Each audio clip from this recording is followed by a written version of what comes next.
Presented by STEM at Home, an initiative launched by the STEM Learning Ecosystems Community of Practice, STEM Talks is a podcast devoted to issues related to the ongoing COVID-19 pandemic and its impact on learning. STEM Ecosystems will continue to bring you lively and informative conversations with thought leaders, parents, students, and others, all thinking about the pandemic and the need for STEM learning. Today's episode is a long overdue message about hope. Award-winning mentor, inventor, internationally renowned speaker, author, and STEM entrepreneur Dr. Calvin Mackie gives us a message of hope in this time of crisis. Dr. Mackie is the founder of STEM NOLA, a nonprofit organization founded to expose, inspire, and engage communities about the opportunities in science, technology, engineering, and mathematics, and the lead organization for the Greater New Orleans STEM ecosystem. In the aftermath of Hurricane Katrina, Dr. Mackie found his voice, purpose, and community.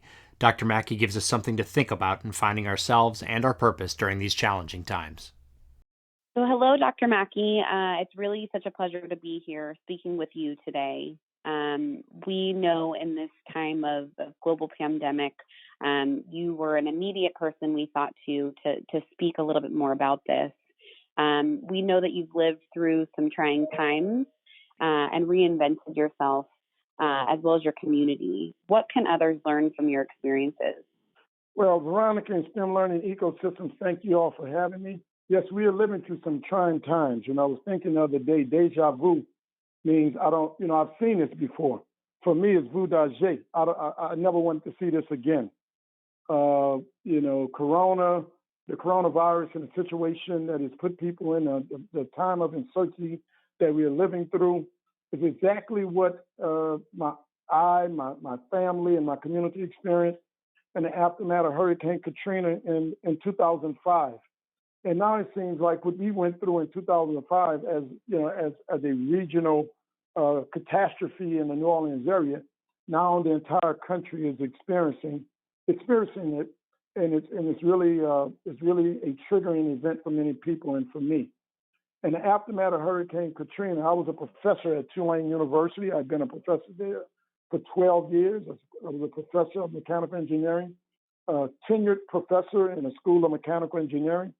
In the aftermath of Hurricane Katrina, the Tulane University decided to shutter its engineering program, firing nearly 70 engineering faculty members.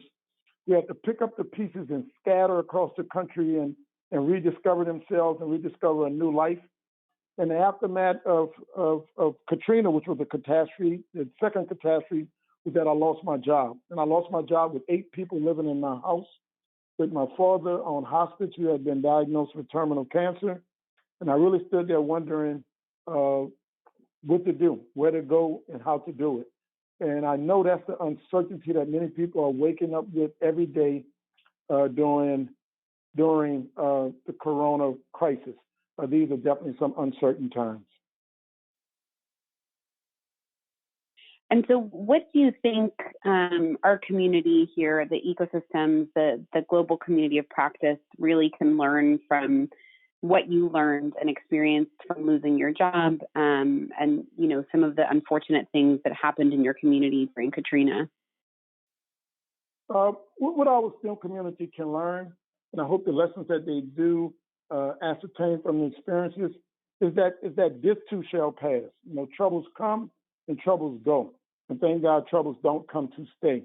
And everything that we need in our core has already been put there to make it through times like this. And I think the first thing people need to do is really think about what is it that they're doing, or what is it do they really want to do? People need to really rediscover their passion. Think about that thing that get you up, the thing that keep you awake at night, the thing that you really wanted to pursue.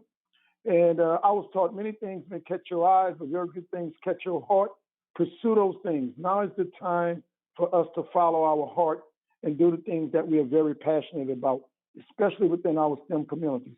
Within our STEM communities and our learning systems, there's a lot of things we want to do, but I know there are 1 or 2 things that really stick out, in your mission that you want to accomplish. Do that. Wake up every day, keep that on the end of your nose, and pursue it like there's no tomorrow. Because the coronavirus crisis is showing us that our life can change on a drop of a dime. The second thing I would recommend them to do is to become unreasonable. before the crisis, many of us, we try to play well in a sandbox and we're just trying to do the things necessary to check all the boxes and hopefully I can get to the thing I really want to do. But sometimes we never really get to the thing that we want to do because we're so busy trying to make sure that we check those boxes so that we can be allowed to do the thing that we want to do if we get to it. And when I say become unreasonable, George Bernard Shaw stated, the reasonable man adapts himself to the world, but the unreasonable one persists in trying to adopt the world to him or her. So therefore, all measurable progress comes from the unreasonable person. And in the aftermath of Katrina, I just became unreasonable about bringing STEM to low-income, low-resource communities because I saw how Hurricane Katrina decimated those communities, and I see now how the corona crisis is also decimating those communities that don't have the access to STEM education and STEM literacy and STEM knowledge. And the third thing is take pride in your profession. All of these kids now are at home, and they're at home with their parents. Many of us run after-school programs. Many of us run in-school programs.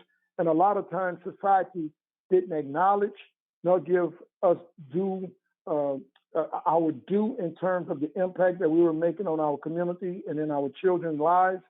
And now parents, regardless of their socioeconomic status, get to see the challenges that teachers and educators and community workers like ourselves are dealing with in trying to educate their children.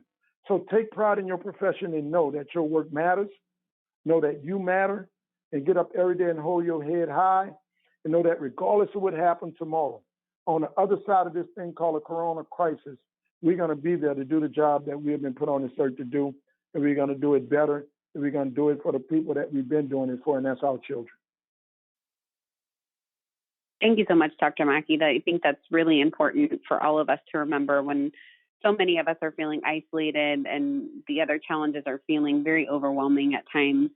I'd like to shift gears a little bit in terms of this call to action and feeling pride in what we do every day. What do you think this pandemic uncovered or magnified for us as a society? This crisis. Many of us in the STEM apparatus have been working in these STEM areas for a long time in communities. We know the challenges that many of our students and families face in terms of trying to learn STEM, having the tools to do STEM. And the corona crisis has really brought to bear for the entire nation to see some of the inequities, injustices that exist in our society for a large percentage of our students as it relates to STEM. The first injustice or inequity is just access to digital technology. I mean, now, we have nearly 55 million public school kids at home and a million more kids who go to private schools. They're at home. And a lot of kids don't have access to the technology that they need to learn online. I mean, schools send kids home. They gave them packets. They're like, we're going to get on Zoom and we're going to teach online. But there's a large percentage of kids that not only don't have Wi-Fi and digital access, but a lot of kids don't have access to the tools like computers or smartphones at home to even interact with their teachers. And that set up an unlevel playing field. The haves, they have it. So once again, they're far down the track. The have-nots, they're once again behind. And now, not only are we going to have a summer loss with those kids, but now we're going to have a 2-month loss because of the 2 months that they're at home and don't have access to the technology. The second thing that the crisis, I believe, has unveiled for the nation is just STEM literacy.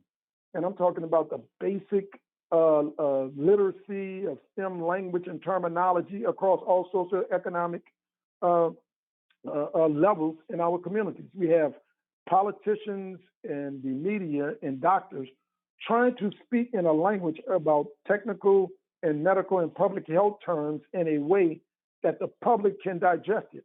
And as I watch the TV at night, I see the challenge. As a matter of fact, even when they try to explain words like social distancing, or they try to explain the rate by which the virus may spread with the exponential function, I mean, people are failing to grasp what is trying, what people are explaining, but the people explaining are failing to put it in a language that the community can understand. And so it's a twofold problem. We have to make sure that the STEM literacy of the community is increased, such that all students, I'm all for STEM for all students have a basic understanding of STEM and terminology, but we also have to make sure that our politicians and leaders are versed enough to speak in a common language such that the public can digest and respond to. And I think the big thing, Veronica, that the coronavirus is really revealing for the nation is the poor access to public health and the impact poverty has on public health in many communities across America. Right here in New Orleans, it's estimated that New Orleans, the rate of death, or the death rate in New Orleans is definitely the greatest in the United States, and it may be greater in the world. Right now, they say the death rate in the world is 4.1%, and the death rate in New Orleans is over 5%. And people ask, why is that? How could that be when New Orleans only has 400,000 people? And you look at a city like New York City that has so many more people. Well, when you look at the state of Louisiana and a city like New Orleans, the crisis before this corona crisis was the fact that we had a large percentage of our population that lived below the poverty line. A large percentage of our population has limited access to health insurance and access to good quality health, such that when you look at the deaths in New Orleans, 40% of them already were people who had diabetes, 25% were people who were obese, and another 20% is usually people with hypertension or some type of heart disease. My point is that the community was already in crisis due to poor access to health and lack of public health, access, such that the coronavirus has just really brought it to the forefront for everybody to see. And I believe what is happening in New Orleans will be played out across our country in many urban areas and also in many rural areas that don't have the access to public health and hospitals and insurance too. So those three things, I think, in a nutshell, should be the fuel for STEM learning ecosystems to move forward, to make sure that we impact all communities. Because when we leave any community behind, a crisis like this can do greater damage to them. Thank you. And I think, we'll ask one last question here, hopefully, ending on a word and a space of hope. Thinking about all of the challenges that you just uncovered, that this crisis magnified for us, how do you think we should emerge from this in better form as a more globally connected community of practice? I refuse. Yesterday a thunderstorm shower came through New Orleans, and I mean it was ominous clouds and black clouds, and you can just feel the wind. You can feel the weather changing because this storm was coming through. But living in New Orleans with these afternoon thunder showers, one thing we've learned is that if you look deep into the horizon, you look far off, a lot of times you can see the calm after the storm. You can see you say the storm is breaking. When you go fishing, you look at the clouds, say the storm is breaking, and we head that way because we know that there's daylight on the other side of the storm. And the STEM ecosystems, the learning ecosystems have to realize that it's dark now, but the sun shall rise again. And when that sun rises, we should have hope, faith, and belief that we have the solutions for all kids. I was taught that hope is that little voice in your head that whispers maybe when the whole world is screaming no. And the work that I do it because all my life, Veronica, sometimes I thought my name was No. When I wanted to be an engineer, people told me I couldn't. When I wanted to go to certain schools, they told me I couldn't. When I wanted to get certain jobs, they told me no. Many times in my life, people told me no, but I woke up every day and hope told me yes. And the STEM learning ecosystems, we have to be the hope. We have to be the hope. When these dark clouds go by, we have to get up every day and continue to do the work that we know that must be done, such that all children have access to pathways, such that they never have to depend on another woman, another man, another government to do for them what they can do for themselves, and that is save themselves. The sole purpose of the work that we do is to give every kid self-agency, the agency to wake up, the agency to learn and live in the freest country in the world and create a better tomorrow for him or herself and their community. That's the hope that STEM learning ecosystem must bring to every kid, every community, and every other institution that they work with. And knowing the people that I know and having experienced the STEM ecosystems like I've experienced it, I know and believe that we are prepared to do that work.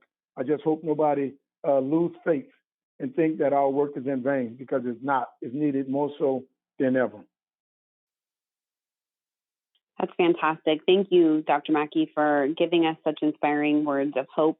I think as a STEM learning ecosystems community of practice, I also agree that we will get through this time stronger together. We appreciate the time and your inspirational words, and thank you very much for joining us. Hey, thank you all for having me, and thank you all for all the work that you're doing.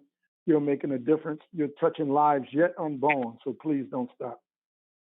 You've just heard STEM Talks. Watch your inboxes for our next podcast. And in the meantime, be safe and healthy, and remember that your work with STEM is changing lives and improving communities.